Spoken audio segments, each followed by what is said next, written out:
for the Ministry of Communications and Works and the Department of Information and Public Relations, Information Officer Giovanni Herbert. With me today in the studio is Mrs. Pearline Scatliff-Leonard, the Director of the Water and Sewage Department.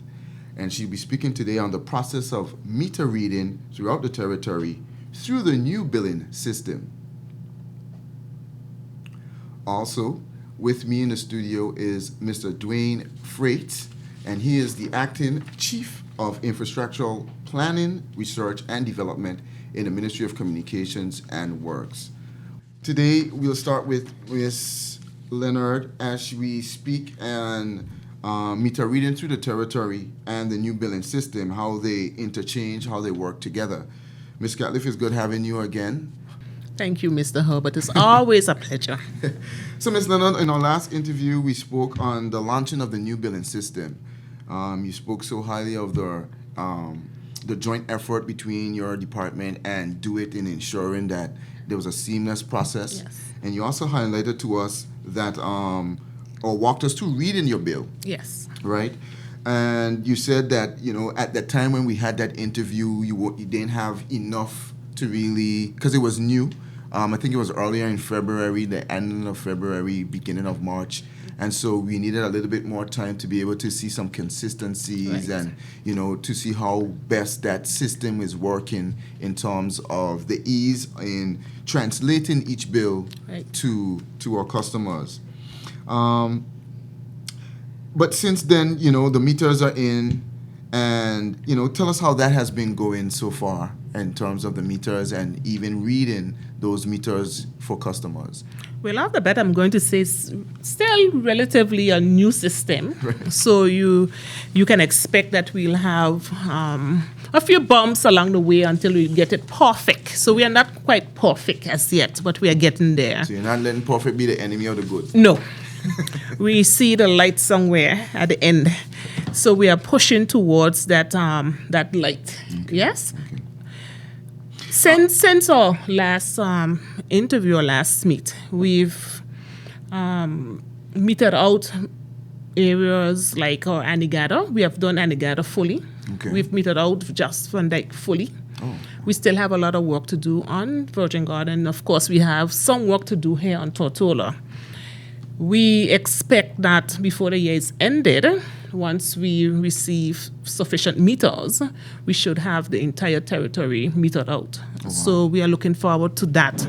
And then you can bring in your other technical programs to actually monitor fields from in-office. So it's an exciting time for the department, and it's something that its staff is eager about because, it makes life a bit easier. And folks would understand. I'm not going to speak about operations and hear about metering. Right. So I'm going to stick to the metering part of it. Noted. Noted. And that said, maybe you can explain the function in relation to the customer bills, the function of these meters in relation to the customer bills, such as reading dates. And Yeah. I know that some of what we'll be speaking about today, it's more on the back end, Right. so that you can explain then to the customers, how you get to what they see. Right. In reflection on their bills, yes. Right. So the reading dates is one of the things I think that we spoke about in the back end, Right. on what the meter readers see. And I just want to mention just a tidbit go back a little bit, because I think it then ties into where we are going now. Okay. Previously, we had issues of leaks, and sometimes folks would come in, customers would come in, and they would complain about the bills, and we would suggest that you have a leak. Right. Based on what's happening, but you could never tell that there's a leak because you don't have the correct equipment, the tools to work with to actually back what you're saying. And I'm pleased to say that with this particular program, with this software, with these meters, we are able to tell for days whether or not you had water going through your line, for days whether you had leaks, and so forth. And these are things as well that you spoke about prior to getting Yes. the meters. And they're not just meters, they're digital They're meters. digital smart meters. You added smart. They're So smart I guess to it. your interaction with them, you realize they are. They are. But yes, and it's a big difference, obviously, with I think the meters that you had were a little bit more analog, if anything. Right, they were more mechanical. Mechanical, yes. right. And so we in the past, we went over some of those Right. differences. But today, now you're saying that, yes, so it has answered, in a sense, or Right. responded, rather, to the concerns customers had Right. with regards to what is going wrong, what is happening, Right. with regards to whether it be a leak, as suggested from your department. Yes, definitely. And so the reading dates then, how... The reading dates today, we are actually reading, Okay, doing so a your guys in the drive-by. field. They're already in the field, and some are already back, because this is how fast the reading happens. You don't have to go up every roadway and every little nook to get a reading. Right. Just drive by, and there you go. One of these days, I can probably ask you to drive for me. I might come out there, and that might be that might be the next part in this series. Yes. Here in the Yes. journal, with regards to Just to reading and seeing what it's actually like The experience. with the department working for you. Exactly. Right? And then so then the coordinates of meters is another thing that Right. section with the guys in the reading. Maybe you can elaborate on that now, because you talked about where they go to Yes. read these. How does that show up on the back end, as far as, self-explanatory word, coordinate? Coordinates, yes. But first, I must thank the TCP department. You have Mr. Troy, What does TCP stand for? Tongue and Country Planning. I'm Okay, sorry. okay.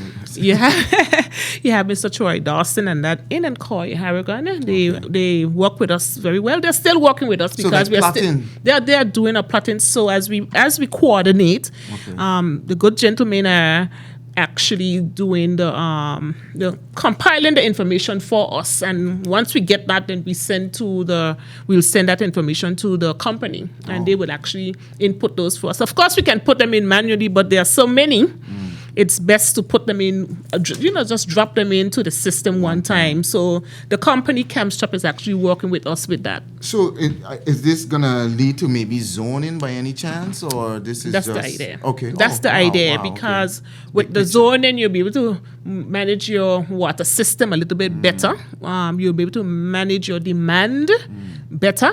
So that is where we are going. Okay, that sounds good. So once we read the meter, we on the back end, we receive not just the meter reading, we receive information with your flows, the temperature of the water. Oh wow. We receive, Comprehensive. yes, we receive how long you've been without water. We can tell, just going through the information on screen, which areas have been without water for days. And so you can go in there to see what's happening.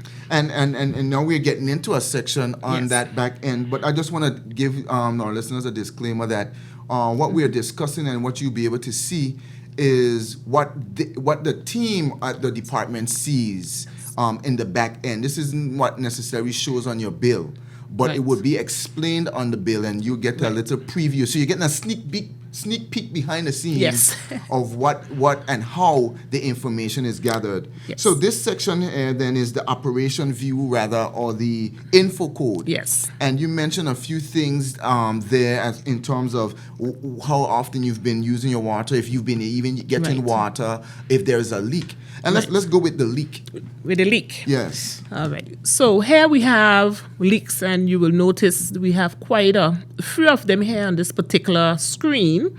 And this is just one particular area.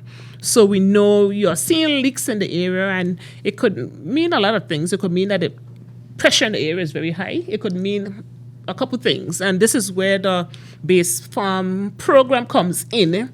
It will be able to help us detect, What kind of program you call that? base farm. Okay, the base farm. From the operation side. I'm not going to speak about that because we don't want to trip me up today. But I'm aware that it would help us to kind of manage how the flows into particular areas, into communities, and help us decrease all the burst pipes and so forth, because that's the intention, to kind of manage our pressures and our flows and I what's think that- happening Right, and I in the think that system. probably complements what we mentioned a while ago with regards to creating a zone and, Zone. and plotting these different coordinates Exactly. and where the meters are located. Exactly.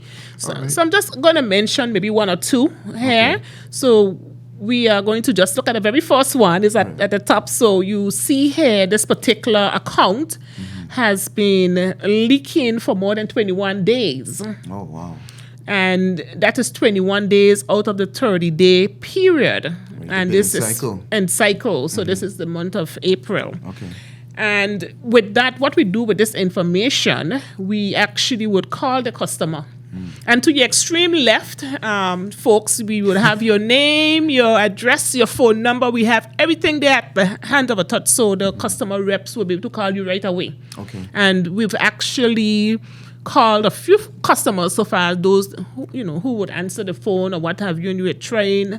We still try to get those who we haven't gotten as yet. But that's a change, Yeah. because normally when you see a department or any government number call, it's money them asking for.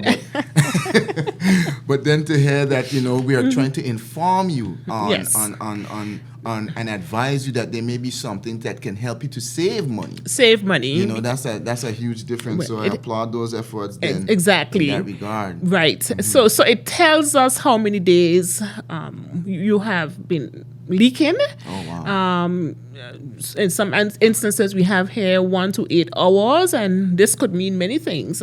This could be somebody watering a garden or washing or doing chores around the when there's house. some pressure, Yeah, it's so it adds up, affected. right? Okay. So it's a constant flow of water that's not stopping. So it would pick it up. Because you're not going to run your faucets all day. Right, unless you're filling the neighborhood pools. Exactly. So it tells us a story. So we are happy to have that feature in this. And I guess that follows with some of these other visuals. Right. As you see, there's the dry Right. as well. And maybe you can just briefly, as you did there, explain what would mean now with the dry when on the info code. What does that mean? Well, the dry part of the code is telling us that you have not been receiving water for that number of days. And so the operation side would actually come in right here because we want to understand why water hasn't been in that area for so many days. Because Right, this is a lot of 14 to 21 days is a lot of days. And you wow. can see you have 14 to 21, 1 to 8 hours. I can safely say A dry shower. that might have been, us in the area fixing a leak or something. So that's, explainable. But in 1 to 3 days and 14 to 21 days is quite a lot. And I guess this alerts Yeah. you guys, as you mentioned, again, I'm complimenting this zoning possibility, but this alerts you all, listen, this is a red line. Right. We need to go out in the field there and see what's Right. really happening. Or maybe we are able to correlate and explain to the customers, listen, during this time there were some works that were happening in the area. Right. And vice versa. And when customers come in there and then they complain and so forth, now we can actually go to the screen and Right. say, yes, we are aware that you haven't been having water so much. And if they complain and say, well, why is it low this month and high that month? We can go back. We have a history now to refer back to. So there we go. Yes. There we go. That's that forward thinking. So now burst. And, Yes. And some of these have been pretty straightforward. Obviously, with leak, we saw that it has to be that there's water that's coming out of the system somewhere. With dry, it was very straightforward in saying that, okay, well, there's no usage, right? And now with burst, With the boss one, and I know we addressed one in Longbush. It was a very big boss up there, a big leak, a sizable leak. That's just basically what it is. Okay. The water is leaking. For the leak, you might find that would be the smaller lines, the 1/2 inch to 3/4 inch lines. But that boss line was actually a 3-inch or 4-inch line up in Longbush. So it was gushing. Okay, that's what I was about to ask. Is that when we see something Yeah. pass and you see the water just... Yeah. It's It's coming similar. It's similar to a tanker filling up. Oh, That kind of leak. Pressure, It's yes. pressure and Okay. kind of water.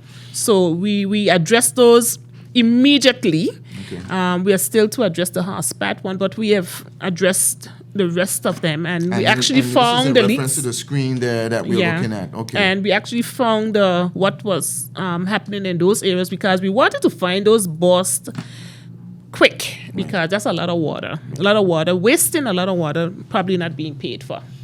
Yeah, and this was probably happening for a while.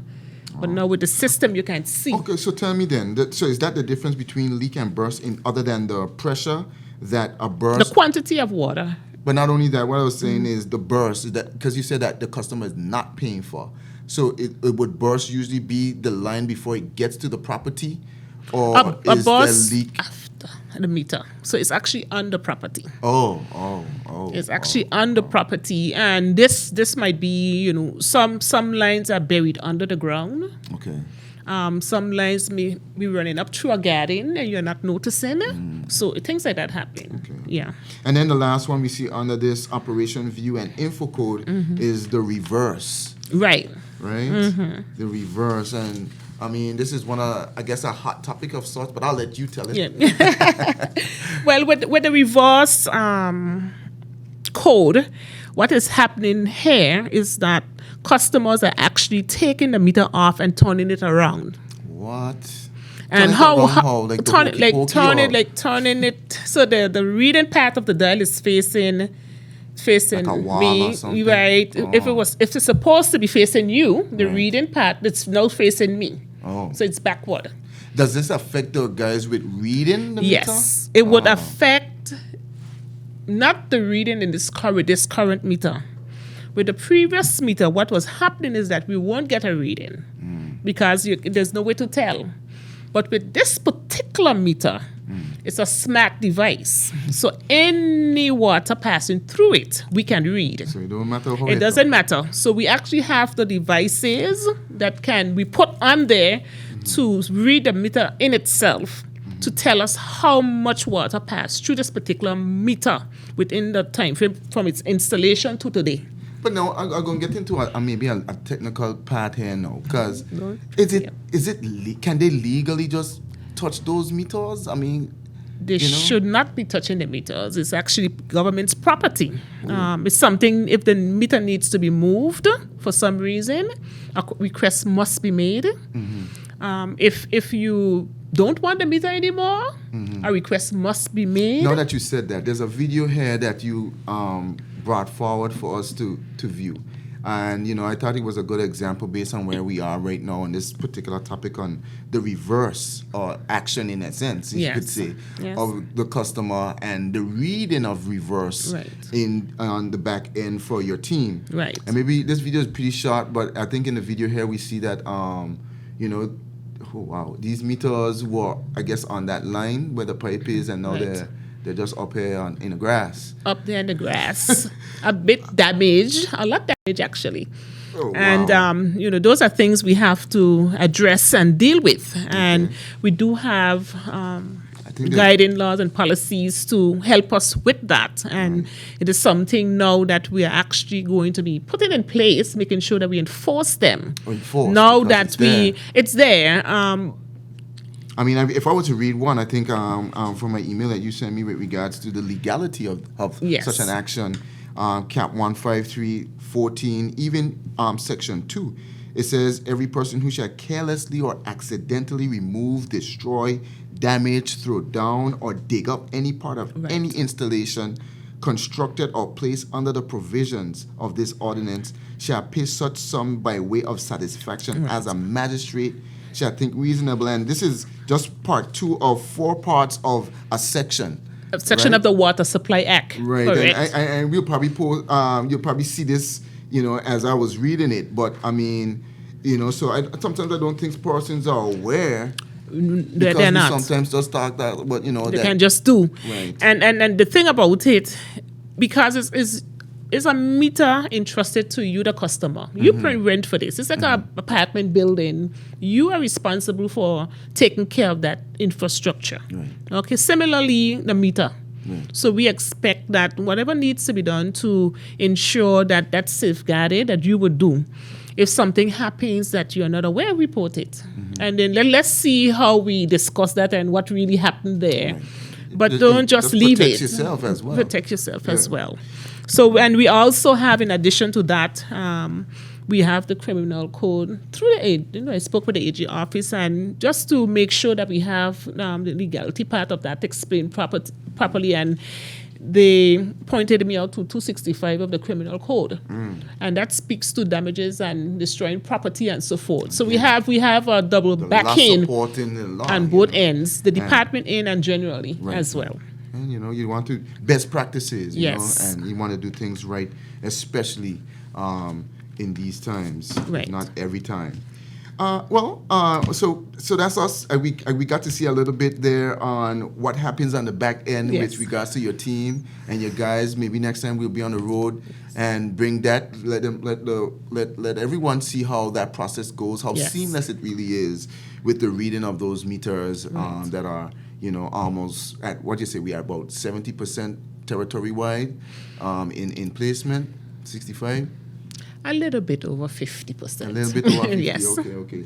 And so, any other updates about regarding the customers, requesting bills, anything? Well, just to remind customers that we are located in Kuma Building 2. Okay. Yes, And this is the building with the parking lot. Okay, the so this underground. is the administration. This is the segment administration of the department. Okay. The operations section now is at the main compound. Okay. This is where you can go and meet the guys who install your water lines and fix leaks and so forth. So we do have an administration team over there as well. Okay. So they can receive you and we can receive you as well. Okay. So we are covered on both ends. Okay. Yeah. So this is Kumar 2. You said that's where the administration Yes, building is. building now. is. And Floor 2. Floor 2. Yes. Okay. All right. Mrs. Leonard, I want to thank you as always for coming in and sharing with us and updating us on what's happening within the department there. Yeah. Do continue have a great day. And again, I wish your team the best. Awesome. Thank you. All Thank right. you as well. Hey guys, just wanted to let you guys know, as a DJ, we always want to listen to the beat, but when you're riding, make sure that your AirPods stay in the case and in your pocket. It's better to listen to the soundtrack of the traffic, know what's going on around you to be safe at all times. When you get to your destination, then you can pump some more tunes or listen to the fuse. We want to encourage you guys to get right, get legal, and ride safe.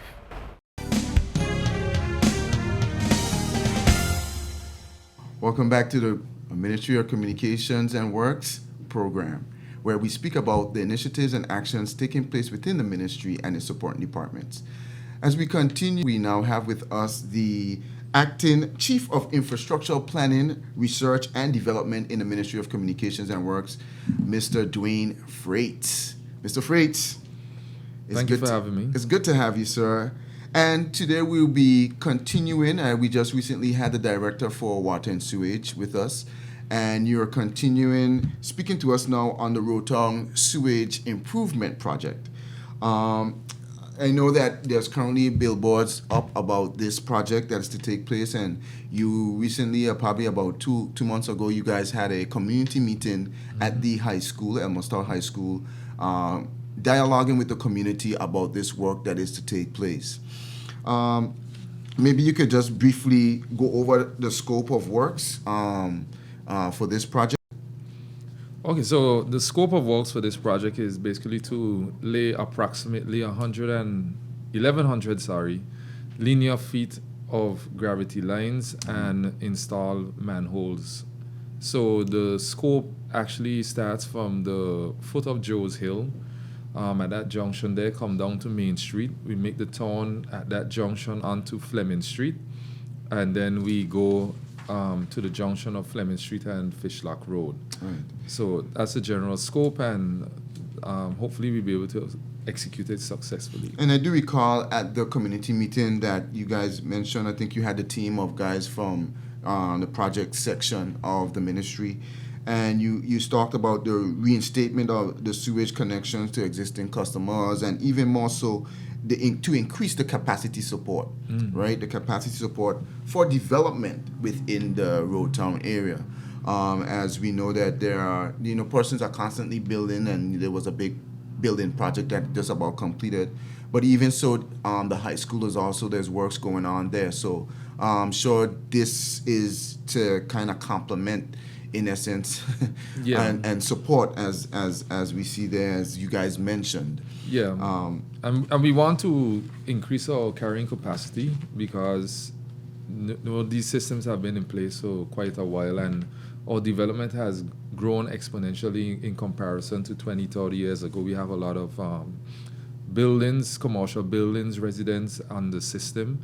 So there's need now to enhance our carrying capacity to ensure that we adequately carry the sewage to the pump station initially, and then onwards to the treatment plant at Board Point. Right. So that's the main impetus for this particular project, is an upgrade of it's actually new installation. So it technically upgrades the lines by creating a new installed lines that we can now carry more sewage in a more efficient manner. And now, even with you saying that, you kind of segue into, the benefits of the project. And, obviously, as if I was to spin what you just said, in essence, reduce, sometimes persons have complained about, the gift of smelling that they have. And, we probably reduce some of that sewer overflow within the Rotong area, specifically some of the areas mentioned. I think one of the flyers said the Crab Lot area and, Fleming Street and so on. Yeah, and the Crab Lot area has had some challenges because obviously now that the current system actually passes through the Crab Lot area. So with this new works that we plan to embark on, we would be able to bypass the Crab Lot area and carry the main bulk of the sewage through this new system, and now that would in turn reduce the amount of sewage that goes through the Crab Lot area, because their piping system is much smaller than what we're going to install in this new system that we have. Okay. So we're hopeful once we complete these works that the challenges that the residents and businesses face in the Crab Lot area will be alleviated. Okay. So it's like the little disturbance would be for a greater blessing in essence. Yes. And then, but then as we get into the hurricane season, I know sometimes there's storm water that could. I hope I'm using that term correctly. Is that the storm water that's referenced in terms of the infiltration of the system, that it will now be reduced due to this system being put in place? Well, the stormwater is something that you can't necessarily get away from, because the system is kind of open in the sense that water can come in the event of heavy rainfalls and so forth. But what it simply means, though, is that we have much more capacity to carry now. So where you would have had a situation where you would have had these overflows or backups because we didn't have enough carrying capacity, we would definitely have a much higher carrying capacity than before. We'll be able to alleviate some of these challenges that we face currently. So it's something that we are eager about, because it would definitely improve, at least in this area that we'll be walking in, this zone that we'll be walking in, to improve the sewage, and also to alleviate a lot of the complaints that we receive from residents and businesses alike. Now, I know that you initially mentioned within the scope of works, the increase in manholes.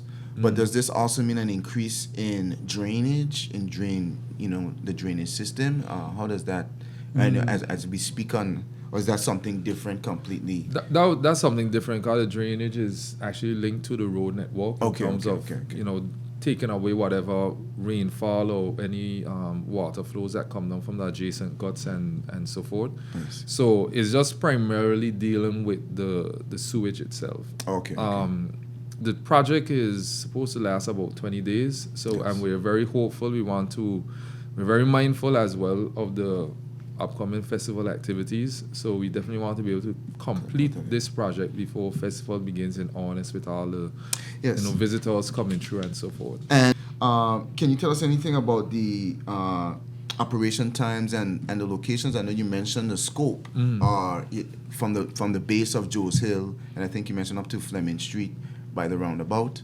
So the scope and most of the operations that we'll be embarking on, and we'll actually be starting at the junction of Fishlock Road and Fleming Street, which is basically right next to the market square. So obviously there's less traffic flows, so we'll be able to avoid. There's always going to be the inconvenience once you start to excavate and do trenching walks in the middle of the road, especially in the heart of Rotong. So we're very mindful of that, and we want to get in and out of that area, which is a major junction, as quickly as possible. Okay.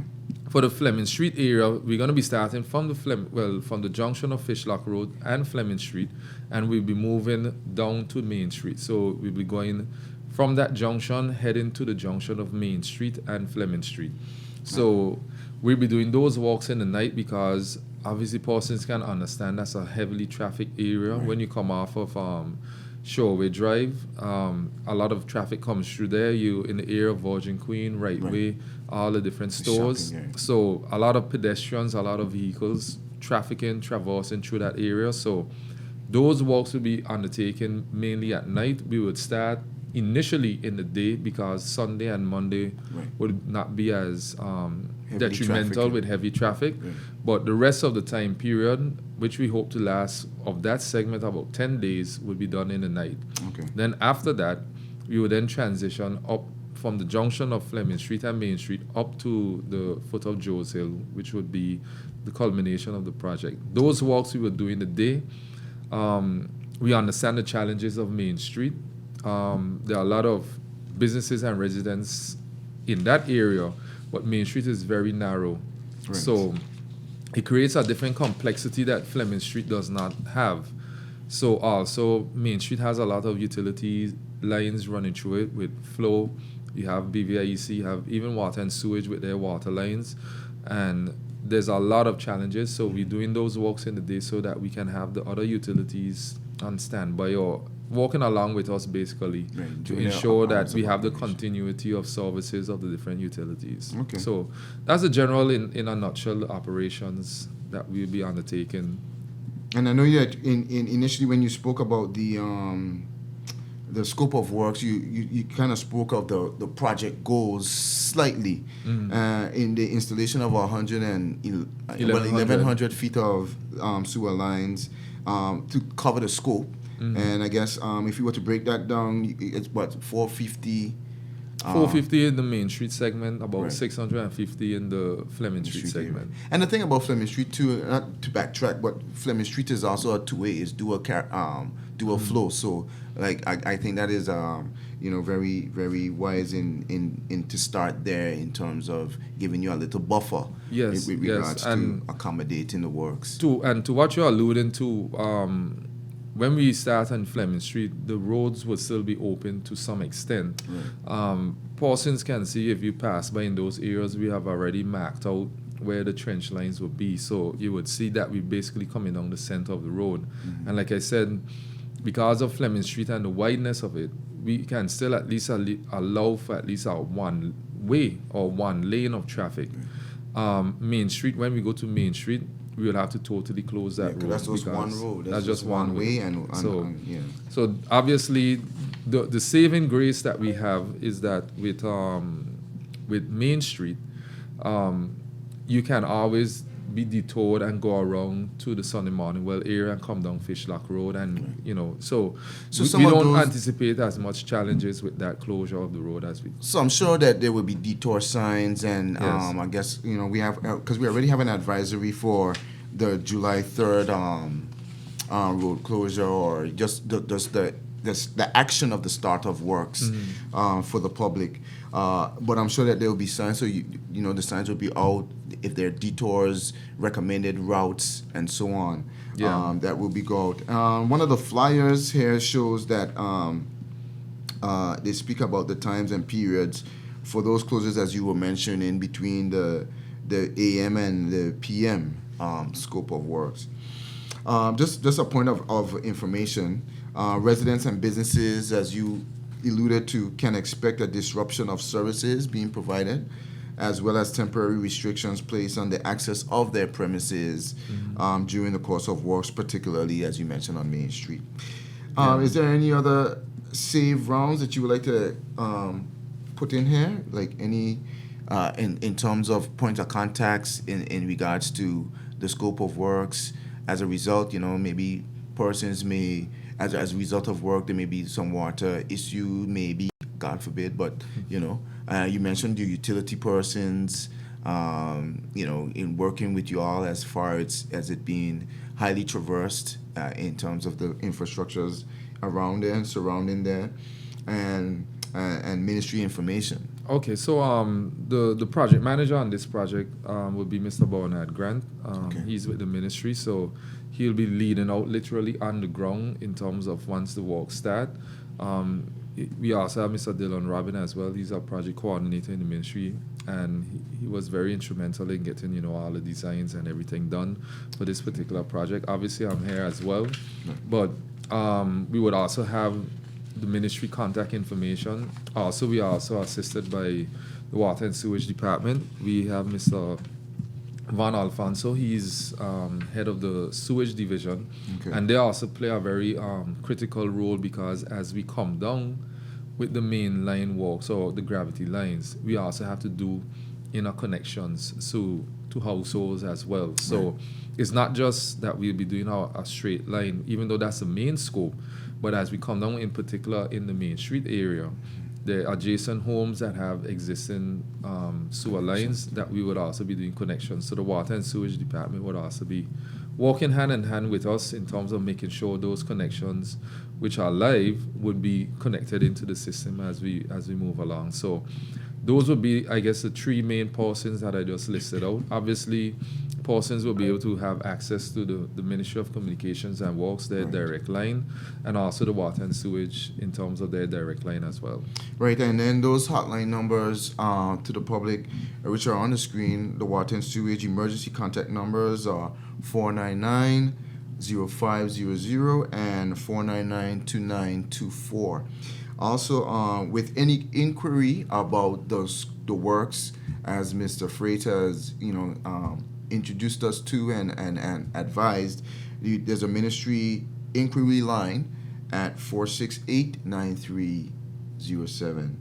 Well, Mr. Freight, I want to thank you for coming on. Do you have any save rounds with regards to these works? Well, what I would just advise, the works are necessary, obviously, and persons can definitely understand we've had exponential growth, like I said before, with our development, whether from a residential point of view or commercial point of view.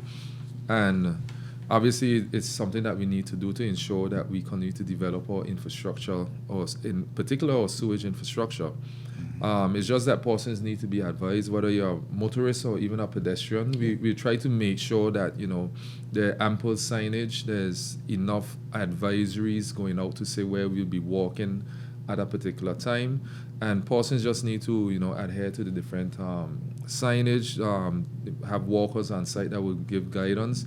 We still try to, Main Street, Fleming Street is a heavily pedestrianized area. It's heavily trafficked by a lot of pedestrians. And then I think the shuttle service is the shuttle service is also there as well. So we still want to make sure, yes, persons are able to patronize the businesses and so forth, but they still would have to adhere to the different signs, ensure that they exercise extreme caution.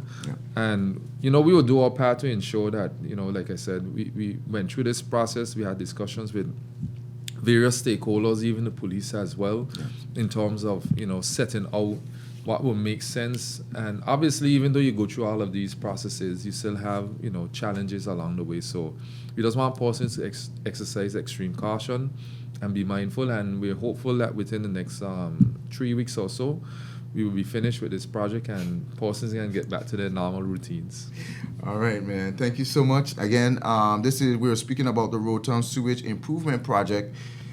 So you're reminded that, the area of works will span from the bottom of Joes Hill Road to the junction of Main Street onwards to the roundabout along Fleming Street. And again, as Mr. Freights mentioned, the works are expected to last about 20 days. He's hopeful that, we might even finish before, but about 20 days in lieu of not only the festival season, but also the hurricane season that is, I think, already in gear.